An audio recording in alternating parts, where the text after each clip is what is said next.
Sierra Leone's capital, Freetown. With inflation rising steeply for more than a year, so too is the price of food, gas, electricity and other commodities.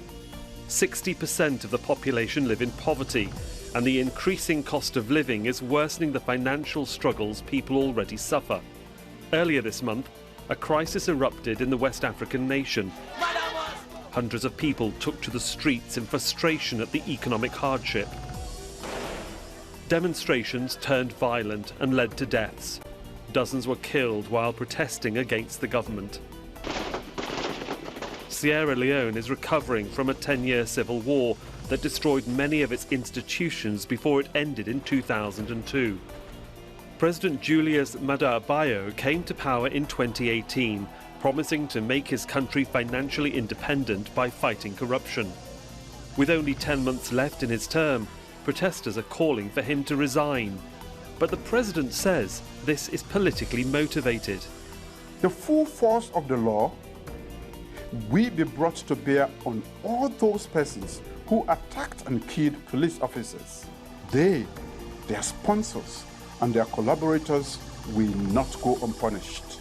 There will also be a full investigation into the death of ordinary citizens who lost their lives in this senseless violence incited by those unknown persons. With the cost of living in Sierra Leone that's risen by more than 40% within the last few months, could the government have avoided the conflict? And is there a way to peacefully end the crisis before a general election next year? The president of Sierra Leone, Julius Maada, talks to Al Jazeera. President Julius Maada, thank you very much for your time and for joining us here on Talk to Al Jazeera. Can we begin with recent events? How surprised are you at the violence that has been witnessed in the capital and the surrounding areas of your country? While with the commitment we have made as a nation and take into consideration a very difficult history of violence, we had vowed as a nation after the Truth and Reconciliation Commission that we will always settle our differences peacefully and not by means of violence. In terms of the current situation, why do you think people have come out onto the streets? What seems to be, or what are the issues that are worrying them and making them so angry? Ours was not a cost of living protest. It was a politically motivated protest or demonstration that has been politically motivated.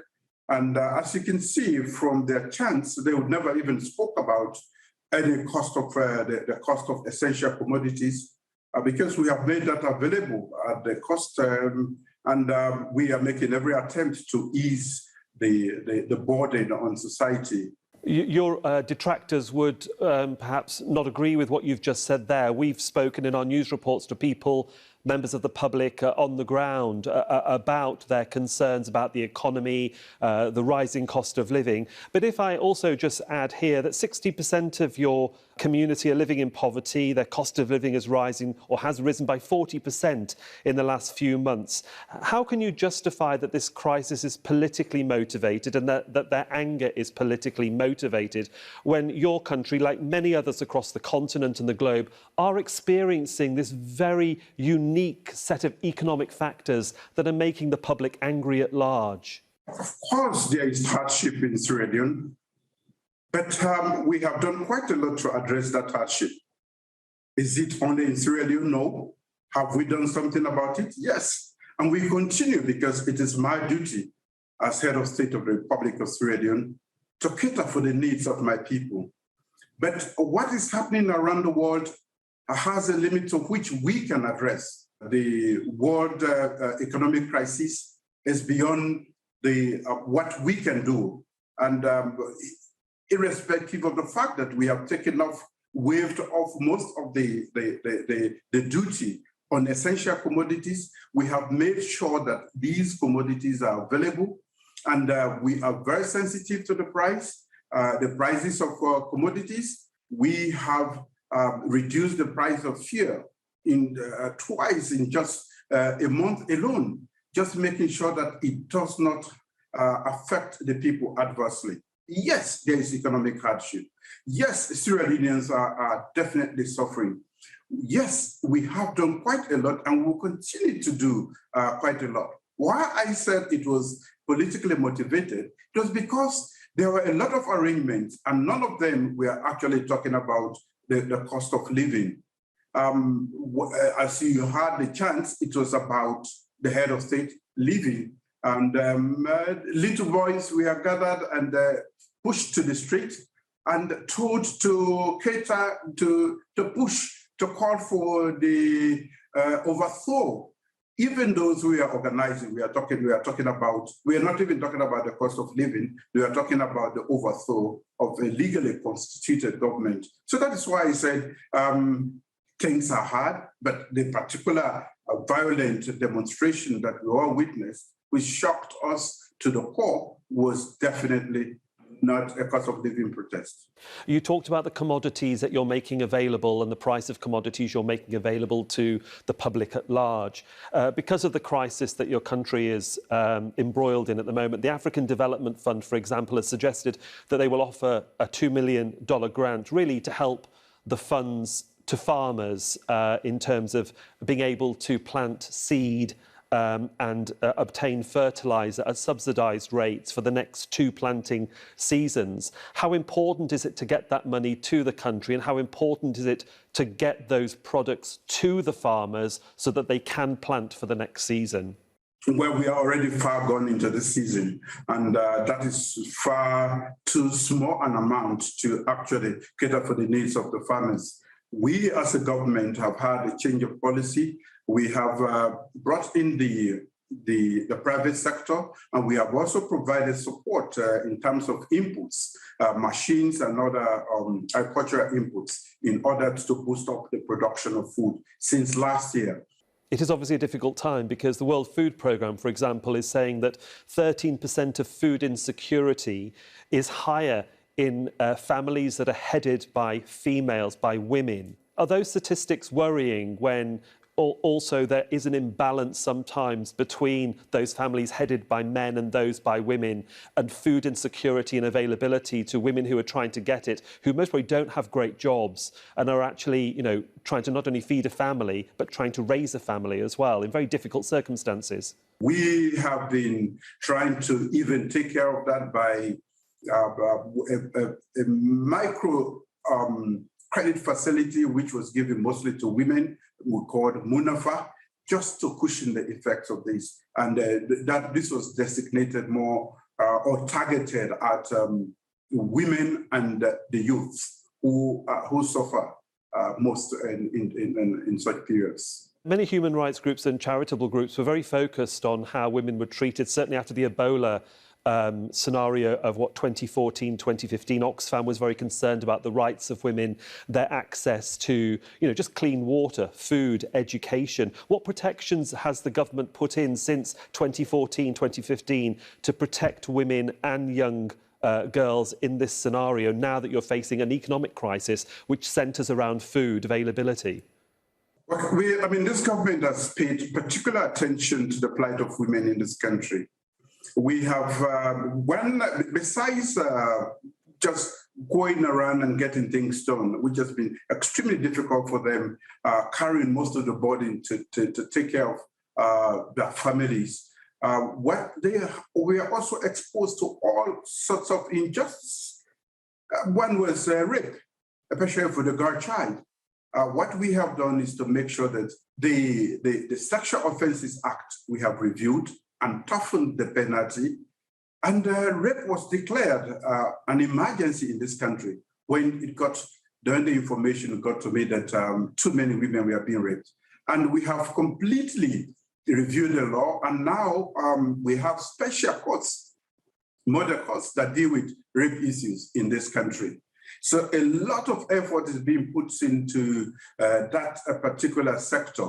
The women of this country, we are fighting very hard to bring at par with their male compatriots. And of course, these concerns sometimes are put to one side when you do have these scenarios and incidents of civil strife, and as we've said over the last few days and weeks, certainly in August, over food insecurity and the rising cost of living. Your Vice President described the fermenting anger as being initiated by, and I quote, unscrupulous individuals. Do you want to actually, on record, talk about who are you actually focusing on? Who are these unscrupulous individuals? Well, I think what he was specifically referring to are a group of Sierra Leoneans, most of whom live in the diaspora, who are known to have been inciting violence in this country.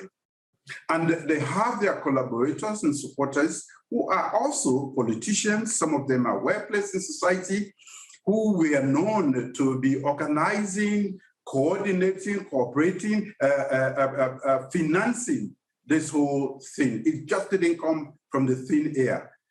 He was making reference to individuals who have worked very hard to use the present hardship, which is not common to Sierra Leone, in order to stir up violence that has led to the death of so many of our compatriots, unfortunately. Mr. President, you're not the only one who we've had on the Al Jazeera channel and our sister programmes, but everybody that we've talked to has talked about not wanting to see a return to the civil war, a return to the violence that your country so sadly experienced a few decades ago. How important has truth and reconciliation been in terms of trying to heal those wounds? And are you concerned with what you've seen in the past few days and weeks on the streets of Freetown, that there is potentially a possibility that this might happen if it gets out of control? Well, the government is investigating, and we are going to take very tough measures to make sure that we don't slip back into that history. This, I want to state, was a calculated attempt at overthrowing the government. But, you know, what is unfortunate about it is that, unlike in the past, I have made the agenda, the calendar very clear. 1 year ahead of time, the 24th of June next year has been declared as the day for presidential and general elections. So if if anybody wants to engage in politics, you have a date set, and the process is on for us to go back and get the mandate, a new mandate. So what the Honorable Vice President referred to definitely is correct. We have people who are on record, they are on video, they are on audio, and what we expect, especially the Dutch government, is to take action against a particular Sierra Leonean who calls himself by an acronym of Adebayo, who has consistently incited violence, and on all of those occasions that he has done so, violence has taken place at his incitement, and people have died in the process. And I would say that that's most probably a conversation you have to have with the government, though, isn't it?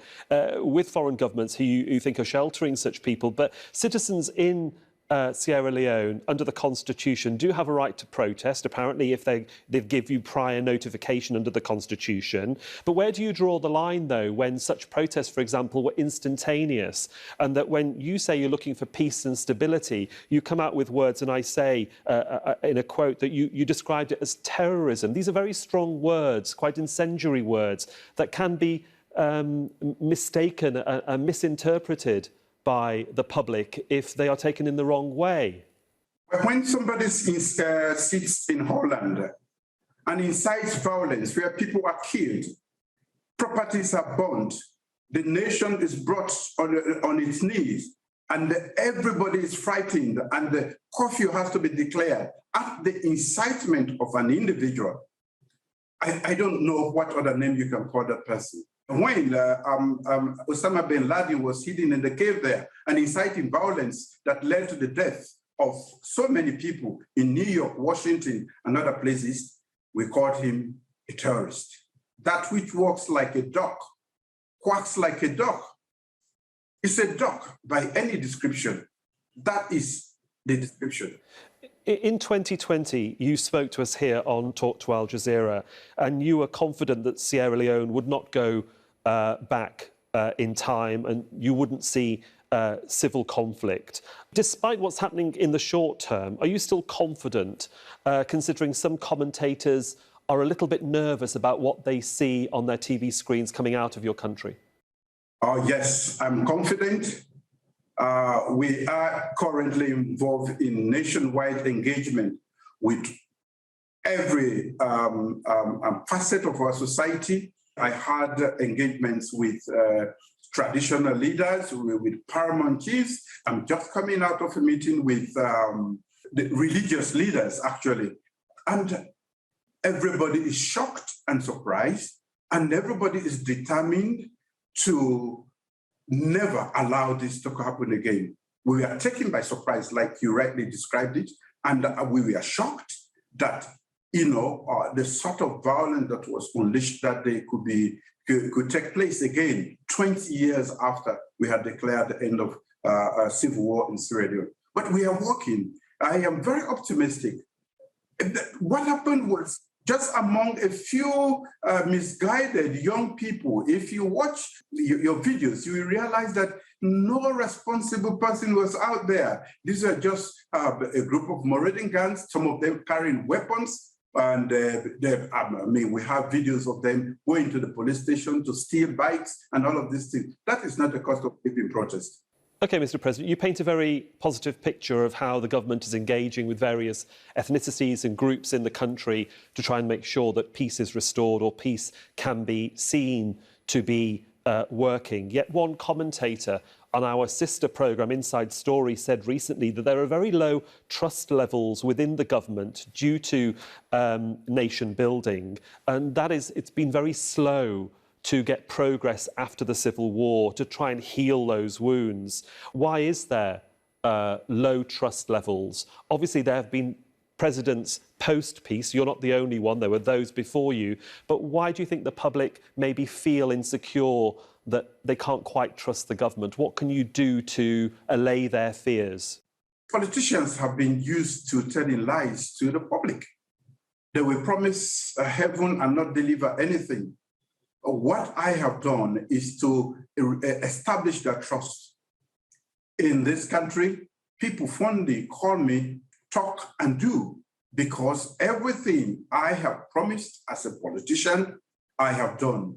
When there was war in this country and I was in charge, I promised I was going to hand over. I promised I was going to initiate peace process. I promised I was going to reintroduce democracy. I did all before I left. Having come back, I have promised a series of things and I've delivered on all of those things. So that is best to fill the gap, that trust gap that is there, which has been maintained by quite a lot of other politicians. I am not keeping with that. We are trying to get everybody's support in order to bring peace back. I want to use this opportunity to assure Sierra Leoneans that we are going to provide security henceforth, and that we are going to work with every segment. We are going to work with all political parties to make sure that what happened, that unfortunate situation that happened on that day, does not repeat itself. Can we then move on now to the COVID pandemic? It's affected every country across the world. Every country's tried to recover from it, both socially, medically and economically, and everyone seems to be having a difficult time. What are the problems that you're facing when it comes to dealing with post-COVID recovery? Well, COVID itself has been followed by a series of international crises. We are able to curb COVID, to contain COVID very quickly. Using our experience with Ebola, we were very quickly able to curb COVID, and because we are able to stand up all the structures that we erected during our fight against Ebola. And using the benefit of hindsight, very quickly, the whole Sierra Leonean community came together, and within a very short time, while most of Europe and other parts of the country were struggling with COVID, we were no longer having fatalities, not even people going to hospital as a result of COVID. But after that, The rest of the world was still in lockdown. We could not transact business with other parts of the world. In this global village, there's very little we can do. And that was followed by, of course, maybe at the same time with supply chain disruptions. So it has been extremely difficult. And those supply chain disruptions led to an increase in freight of everything. For a country that imports a lot of things, the prices shot up. And the prices were still up, and the supply chain was disrupted when the situation in Ukraine erupted. And of course, you know, the disruption that war has caused in every other thing with the supply of energy supply. We have had to deal with a serious increase in the price of petrol. Which we use to generate and other types of fuel. So definitely, we already had a difficult situation on our hand when the situation in Ukraine erupted and just compounded different ways. We would rather prefer, we would appeal to the powers that be to find a way to resolve this. We can do so peacefully. Well, as you talked about the fact that the economy obviously is interlinked with the small global community, and the successes and the gains that have been made by the country during peacetime have been wiped away perhaps because of the pandemic itself. And the IMF and the World Bank are projecting that your growth will perhaps be halved in the next 2 to 3 years, only averaging around about 3.6 to 4.4%. Is that of concern to you about how to start the growth within your country and to prosper on the continent? We have a series of overlapping and compounding challenges which has made recovery itself from one situation to another completely difficult for us that have very weak economies. So definitely we have been negatively impacted. 2023 is potentially an election year for all politicians across Sierra Leone, including yourself. Firstly, will you be seeking re-election? And why should the people of Sierra Leone have faith in your leadership? Well, I'm going to seek re-election. This is my first mandate. And the 24th of June is going to be the election date. I have already made that known. Before today, some other governments, especially the previous government, will not make that date available except with the nudge and of us all. I have, in advance of 1 year in advance of that period, I've made it known so everybody knows that that is the date. Why should Sierra Leoneans re-elect me to governance? When I came to the scene more than 4 years ago, I made a promise that human capital development was going to be my flagship program. Today, as I speak to you, over 2.5 million kids are in school. As I speak to you, we have provided transportation for kids in most of the cities. That was never the case before we came. We are providing learning and teaching materials for the kids. We are providing food for the kids.